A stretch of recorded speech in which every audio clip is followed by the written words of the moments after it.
If you're like me when you're out and about visiting and discovering new places, you'll want to take some great photos to record your memories, but also try and be a bit creative in the process.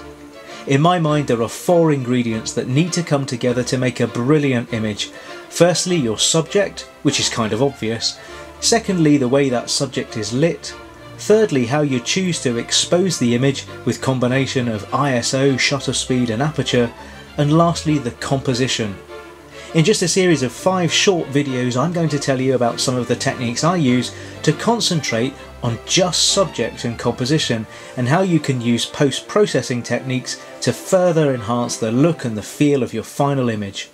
I really do believe that when you've mastered subject and composition, you can then go on to weave in light and photographic technique into the process of creating an image. I've been really lucky over the last few months to visit 2 great places, the 3 valleys in France on a skiing holiday and a trip to the magical city of Hyderabad in India. 2 amazing photographic locations and 2 opportunities to put some of these subject and composition techniques to the test.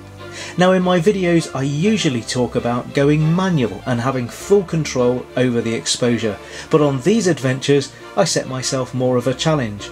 I didn't take my fancy digital SLR and backpack of lenses with me. I took my Canon PowerShot G15 and actually did something I don't usually do. I switched the camera to auto exposure, and that allowed me to concentrate on subject and composition.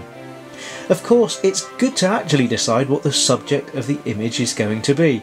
Many people just snap away and forget about this really important initial decision. They see the subject in their minds, but they don't think about how that subject is going to end up looking in the final photograph, and they just end up with a snapshot. So how do you think about subject? We'll begin by isolating your subject and think about how it sits in relation to the foreground and the background components of the shot. Is there a story that you want to tell? If there is, you might be lucky enough to be able to reposition your subject in order to add elements into the foreground or background, or maybe even remove unwanted distractions from the scene. Now, when you've thought about this, it's time to think about composition.